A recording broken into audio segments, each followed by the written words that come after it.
Halloween is a celebration observed in many countries on the last day in the month of October. On this day, people would dress in costumes and the children would go trick-or-treating.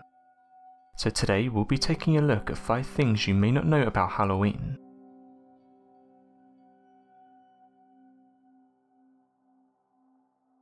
Jackolantern origin story and how they used to be carved by turnips.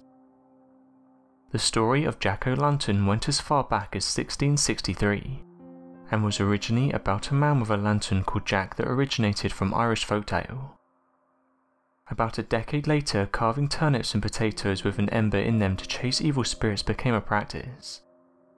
This goes to show the original jack-o'-lanterns were not made from pumpkins.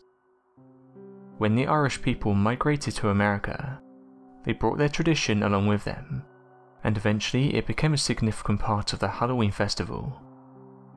According to legend, Jack, said to be a blacksmith, was a miserable old drunk who took pleasure in playing tricks on people, right down to the devil himself. Jack invited the devil to have a drink with him, and because he was so cheap he didn't want to pay, so he convinced the devil to turn into a coin, so they could pay their bill. The devil did, but Jack did not pay the money and placed a silver cross beside the coin, so that the devil could not turn back into his true form. Eventually he released the devil. He got the devil angry a second time by convincing the devil to climb a tree to pick some fruits, which he managed to get him to do. However, Jack engraved a cross on the tree that got the devil stuck. This time Jack released him on the condition that the devil must neither take revenge nor claim Jack's soul. When Jack eventually died many years later, he was denied access to the pearly gates of heaven by St. Peter. This was because he lived by being cruel and mean to others. He eventually went back to hell and the devil. The devil kept to his words by rejecting to take his soul at the gates of Hades. The devil gave Jack a lump of burning coal, which he put into a carved turnip with him to help him find his way as he wandered the earth. From that day, Jack roamed the earth without a place of rest. Celtic Origins. The Celts are a group of tribes with their roots in Central Europe, who shared related religious beliefs, languages, cultures and traditions. The accurate geographic spread of the old Celts is questioned. It is however believed that the Celtic culture began to develop around 1200 BC. By 400 BC, when the Celtic language speakers entered history, they were already split into several language groups, spreading across the western region in the European continent, Ireland, Britain and the Iberian Peninsula. According to history, a Greek historian around 4 BC wrote that the Celts were from the island of the mouth of the Rhine, but had to leave their homes because of the constant wars and the turbulent rising of the sea. In the 1st century BC, during the reign of Julius Caesar, the Romans waged war against the Celts, and were able to take down many of them and destroy their culture in the mainland Europe. A failed attempt to invade Britain by Caesar's Roman army gave the Celtic people a chance to set up their homeland there. Thus, even to this point, a large number of their cultural traditions remain obvious in present-day Ireland, Scotland and Wales. The Celtic people were made up of different tribes. In 432 AD, St. Patrick brought Christianity to Ireland. During this period, the new religion and the Celtic traditions were infused together.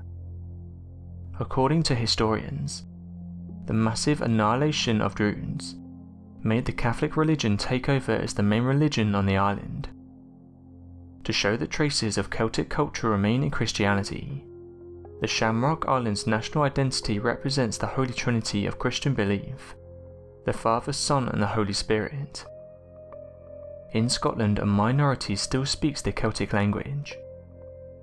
When the English colonised Ireland in the 19th century, the Irish Celtic language disappeared in most parts, except for the western region which is still spoken. Unsolved disappearance of Steven Damon.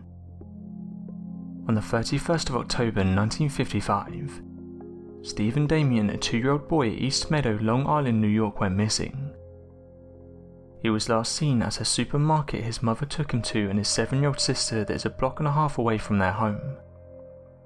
While shopping for bread inside the supermarket, Steven's mum left him and his sister, who was in a carriage outside the supermarket. When she came out, both children were no more. Luckily, Steven's sister was later found in her carriage a few blocks away, but her brother was never heard from again. Days later, after Steven's disappearance, his parents received 3 letters from the supposed kidnappers, asking for a large amount in exchange for the safe return of the child.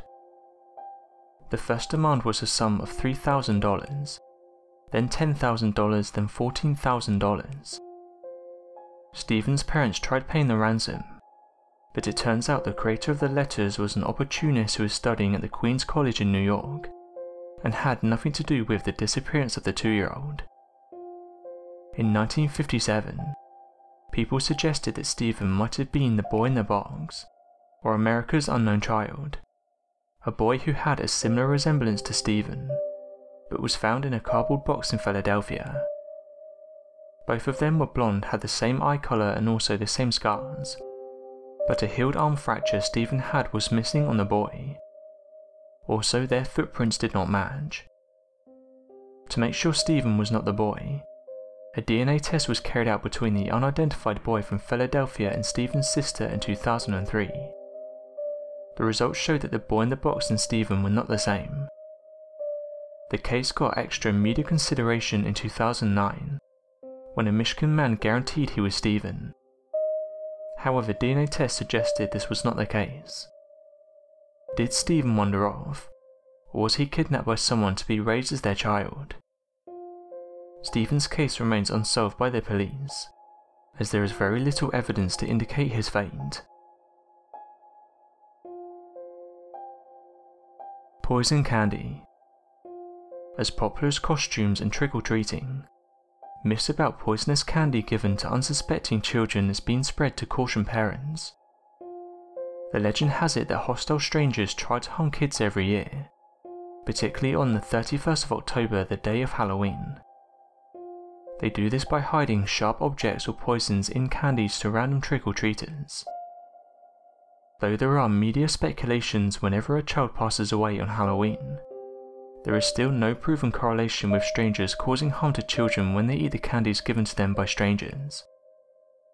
In a copycat effect, rare cases of matured family members spread this myth to hide fatal accidents or passing away of loved ones. The origin of this myth goes back to the Industrial Revolution era, when new machines were invented to process food in factories handled by strangers, as compared to food production in earlier times prepared in homes or local areas by trusted people. This era gave way to people believing that candy was tainted. Anytime there is social unrest, the myths become persistent and prevalent as people find it difficult trusting anyone. As a result of these fears, people looked for safe alternatives to trick-or-treating, like an event organised by Christian churches called Trunk or Treat. While the fears are exaggerated, crimes involving poison have occurred during Halloween. An example of such a crime was carried out by a California dentist, who gave laxative pills coated in candy to trick-or-treaters in 1959. He was charged in court for the act. A more notable incident happened on Halloween in 1974, when Ronald O'Brien from Texas gave pixie sticks that were laced with cyanide to 5 children, including his son. His 8-year-old son passed away not long after, as he was the only one that ate the candy. O'Brien was convicted after thorough investigations were carried out. The crime may have happened years ago, but parents never seem to forget these stories that occurred on Halloween. Ghost and demonic encounters during Halloween night. On Halloween, dressing up as you wish without any social repercussion is standard. People even dress up as their pets. It's also the only day some individuals worship phantoms. A reason for this may be because legend has it the veil between the world of the living and the spirit world is at its thinnest. If your intention is to communicate with a loved one that passed away, then some say the 31st of October is the day to do it. since the day was initially purposed for such. Around the 19th century, in a mystical land called the British Isles, witches and sorcerers duelled among men, and they were seen as important to the people because they practiced fortune-telling, astrology, magic, and talking to those that had passed away. Once a year for 24 hours, the world of the dead and the world of the living were united. Both spirits and humans celebrated on that day.